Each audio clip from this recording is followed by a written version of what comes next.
Il est président de l'intersyndicale de l'hôtel de ville de Kinshasa, M. David Luyeye. Bonsoir et bienvenue à vous. Bonsoir Madame Arlette et merci pour cet accueil et cette réservation. Merci également à vous pour votre disponibilité. Aujourd'hui, on revient également sur cette question de la grève au niveau de l'administration publique. Aujourd'hui, comment devront construire? Parce que lorsqu'on parle de l'administration publique, je dirais, c'est même le poumon de l'administration aujourd'hui en République démocratique du Congo. Lorsqu'elle est en grève, quelles sont les conséquences réelles sur les faits? Merci beaucoup Madame la journaliste. Je crois que l'administration urbaine comprend plusieurs services, notamment les services déconcentrés qui mobilisent les recettes au niveau de la ville, mais également il y a certains services créés par la ville, notamment les régies, qui sont là en train de travailler en synergie avec ces divisions dans le but de mobiliser de manière optimale les recettes de la ville. Alors, c'est depuis le 22 juin que les agents urbains sont en grève parce que la rémunération du personnel de la ville de Kinshasa connaît vraiment des difficultés. C'est-à-dire les gens accusent plusieurs mois de retard de paiement, mais également des arriérés des années passées. Et voilà pourquoi nous avions entamé ces mouvements de grève. Alors, lorsqu'il y a un mouvement de grève au sein de l'administration urbaine, c'est-à-dire la machine est bloquée. Ce qui veut dire qu'il y a même une difficulté de mobilisation des recettes et c'est une perte pour l'État.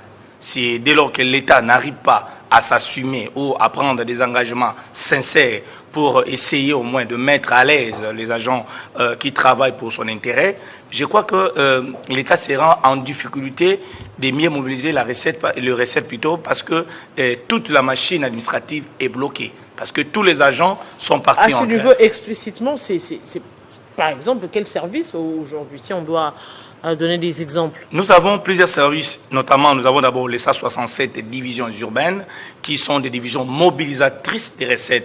Je prends les cas isolés tels que par exemple les divisions de l'EPMEA, nous prenons les divisions de l'économie, nous prenons la division des transports, nous prenons les divisions des affaires foncières, nous prenons l'urbanisme et habitat. C'est-à-dire ce sont des divisions, il y a plus ou moins 67 divisions qui doivent mobiliser les recettes pour l'intérêt de la ville de Kinshasa. Nous avons la justice qui comprend les 4 notariats des 4 districts, c'est-à-dire Funa, Tchango, Moamba, ainsi que Lukunga. C'est-à-dire lorsque ces services bloquent la machine, je crois que tout est bloqué et rien ne va marcher. Donc voilà pourquoi ces agents-là ne font que revendiquer leurs droits. Ils réclament le paiement de leur rémunération. Parce que l'État... Qui est évalué à combien?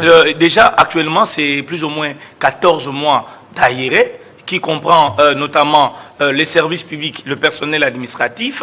Il y a aussi le personnel des différents cabinets politiques, notamment ceux des régies de l'administration urbaine. C'est-à-dire, tous ces gens-là ne sont pas payés, ça fait plus ou moins 14 mois. Si on veut calculer, durant cette année, on peut dire que les agents de l'administration urbaine ainsi que ceux du cabinet politique sont payés qu'une seule fois depuis le début de cette année. Et si nous prenons les arriérés de l'année passée, cela est évalué à plus ou moins 14 mois d'arriérés de rémunération. Mais alors comment vous fonctionnez? La grande question c'est comment les gens viennent au travail, comment ils restent là pendant autant de mois, pendant autant...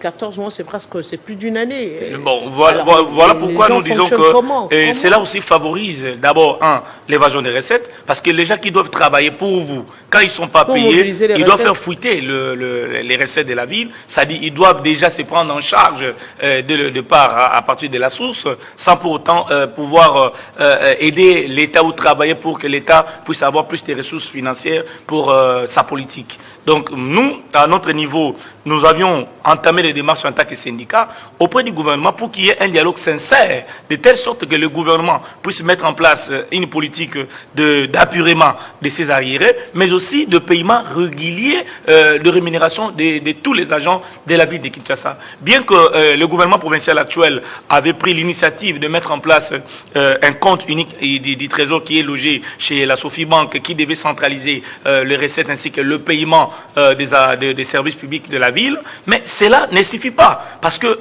quand vous mettez en place un compte unique du trésor, bien que nous allons les louer, parce que nous savons que c'est peut-être à moyen ou à long terme que cela peut résoudre en quelque sorte le problème des agents ou des de paiement des agents de la ville, mais il faudrait vraiment une politique bien claire et précise pour que l'administration de la ville de Kinshasa puisse retrouver sa dignité. Parce qu'aujourd'hui, on peut dire que les agents de la ville de Kinshasa n'ont plus de dignité. Je peux vous dire, il y a de ceux-là qui perçoivent même les taxes dans la rue. C'est-à-dire, vous voyez, aujourd'hui, moi je suis d'un service, par exemple, les services de notariat, je dois légaliser les documents, je deviens un agent ambulant, je dois me mettre dans la rue pour recevoir les récurrents ou les assujettis, afin de trouver ne fût-ce qu'un petit rien pour ma poche. Ce qui n'est pas normal, parce que jusqu'aujourd'hui, bien que le gouvernement provincial avait mis en place une politique de numérisation, mais la numérisation là, des taxes ainsi que de l'administration urbaine n'a pas été vraiment à la hauteur jusqu'à présent. Voilà pourquoi nous demandons tout simplement aux autorités provinciales de pouvoir résoudre, disons, de manière la plus urgente, le problème des agents de la ville de Kinshasa qui ne faut que revendiquer leurs droits. Mais justement, lorsqu'on parle des agents de la ville de Kinshasa, je vais quand même poser une question. Dites-nous, par exemple, les 40 000 personnes qui viennent pour le service national sont comptées également non, ceux qui viennent là pour l'assainissement, et ils ne sont pas agents de la ville. D'abord, c'est un service du pouvoir central qui a été justement déployé pour appuyer la politique de l'assainissement de la ville de Kinshasa, et ils sont bien pris en charge, ou ils seront bien pris en charge par le pouvoir central. Mais il y a des agents qui sont déjà au niveau de la ville de Kinshasa, qui travaillent dans les différents secteurs. Tous ces agents-là sont pris en charge par l'administration urbaine. Nous avons les agents des différents hôpitaux, nous avons les hôpitaux qui sont sous tutelle de l'hôtel de ville, nous avons des morgues qui sont sous tutelle de l'hôtel de ville, nous avons des écoles sous tutelle de l'hôtel de ville, nous avons certains établissements publics privés qui sont sous tutelle de l'hôtel de ville, dont les agents sont pris en charge, où les rémunérations est bien prise en charge par les trésors urbains. Et ce sont ces agents-là qui ne faut que revendiquer leurs droits et le plus légitime. Voilà. Mais aujourd'hui, dites-nous, la moyenne de la rémunération est évaluée à combien? Je crois que ici, la catégorisation des paiements des agents de la ville, je peux dire qu'il y a une disparité. Parce que vous allez trouver que dans certains services, parce que cela aussi vaut dans la mobilisation des recettes, il y a certains agents qui touchent une rémunération qui est plus hausse que les autres, mais il y a aussi de ceux-là qui ont moins de rémunération. Vous savez, quand le gouverneur Daniel Bumba est arrivé, les agents qui œuvrent dans les différentes divisions urbaines touchaient pratiquement, le dernier touchait pratiquement 8 000 à 9 000. Et je crois que c'était l'année 2024 au mois de décembre où la rémunération a été multipliée et les derniers aujourd'hui à plus ou moins 119 000 francs congolais. Mais cela ne suffit pas parce que tous ces agents, bien qu'on a multiplié les rémunérations, ces agents-là ne sont pas payés régulièrement. Parce que à quoi bon multiplier la rémunération d'un agent qui n'est pas payé régulièrement? À quoi servira cette majoration de la rémunération? Parce que ça ne servira pratiquement à rien, parce que ça ne se fera pas sentir. Donc voilà ce que je pouvais dire. Mais justement, à l'heure actuelle, il y a la grève, vous restez à la maison, vous manifestez, ça se passe comment? Des gens, légalement ou constitutionnellement par là, une grève ne peut pas s'observer à la maison. Et quand vous êtes en grève, la grève s'observe devant votre bureau. Les bureaux sont fermés ou cadenassés. Entre-temps, vous êtes dehors, vous ne faites rien du tout. Voilà pourquoi que nous avions même demandé aux agents qui étaient en mission sur terrain, notamment les agents des transports qui avaient l'habitude de tracasser des chauffeurs ou des conducteurs de motos, mais également des agents des divisions qui sont en train de travailler sur les opérateurs économiques, de rejoindre leurs divisions respectives afin de pouvoir observer le mouvement de grève que nous avions déclenché. Donc, à l'heure actuelle, depuis à Kinshasa, la capitale, il n'y a pas de contrôle à faire. Non, comment on peut faire un contrôle pendant que les agents habités sont à grève? Ça, c'est juste une tricherie. Ça sera une tricherie pour nous parce que nous savons que nous avons déjà décrété un mouvement de grève qui est observé partout dans les différentes divisions. Vous allez trouver, vous pouvez même aller avec vos caméras, vous allez trouver que toutes les divisions sont énergiquement fermées. C'est-à-dire qu'il n'y a pas de mouvement, ni des opérations financières, ni au moins même de délivrance des documents, parce que les agents habilités n'entrent pas ou n'ont pas accès dans leurs bureaux respectifs. Alors que demandez-vous concrètement au gouvernement, puisque c'est 14 mois, vous l'avez dit, c'est beaucoup, donc ça veut dire que depuis que nous sommes au mois à l'an 2026, vous n'avez reçu qu'un seul mois. Les gens sont payés qu'une seule fois, voilà, depuis le début de cette année. Voilà, donc quel message lancerez-vous aujourd'hui? Le message que je pourrais lancer auprès de nos autorités provinciales, c'est d'abord de prendre au sérieux la situation sociale des agents publics urbains. Parce qu'un agent qui n'est pas bien rémunéré constitue votre insécurité.